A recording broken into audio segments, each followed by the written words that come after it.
објаснам да дадам дополнителен аргумент во однос на ова барање. Прво, не е точно дека 11 години не било вложено во тоа предпријатие и тоа е една огромна лага.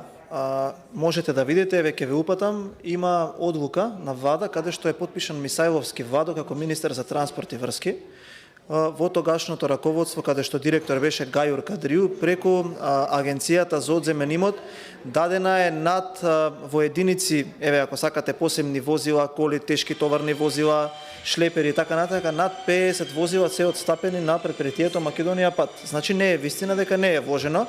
Јас го гледав интервјуто на директорот и практично се што кажа пратеничката ево право. Господинот доби едно прашање од почитуваната новинарка Билјана Секуловска, зошто секоја година тоа предпријатие, исто како што прави и Елем, случува договори со трети лица за да оперира механизацијата, за тие средства не набават нови возила. И господинот одговори: не знам. Ете, јас знам, мислам дека можеме тоа да го направиме сега во овој момент. 320 милиони денари има покачување на ставката за набавка на нови возила од претходната година до оваа година. Ја лично сметам дека во рамките на тие средства може да се изнајдат минимум 20 милиони денари. Ако сметате дека е малку, ајде да ја покачиме цифрата и да се набават нови возила кои што ќе останат за тоа предпријатие, никој нема да ги носи дома. Мислам дека тоа е фер и дека тоа е практично.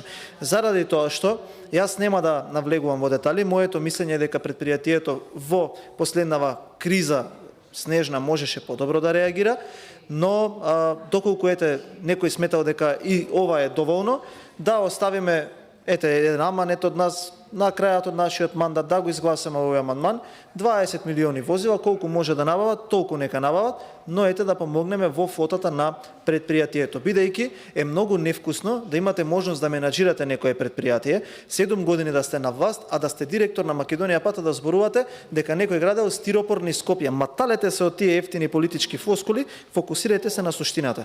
Бидејќи не сакам да навлегувам и во други дискусии кои што го оптоваруваат ова предпријатие или кои што се вофат на функционирањето на ова предпријатие, но лично сметам дека амандманот е коректен и дека треба да биде поддржан од сите пратенички групи. Ако ви нешто значи, дека со оглед дека директорот е наш сограѓанин, на ова барање ќе имате мојата поддршка, бидејќи мислам дека би му помогнало во оперативното работење барем за уште неколку месеци. Благодарам.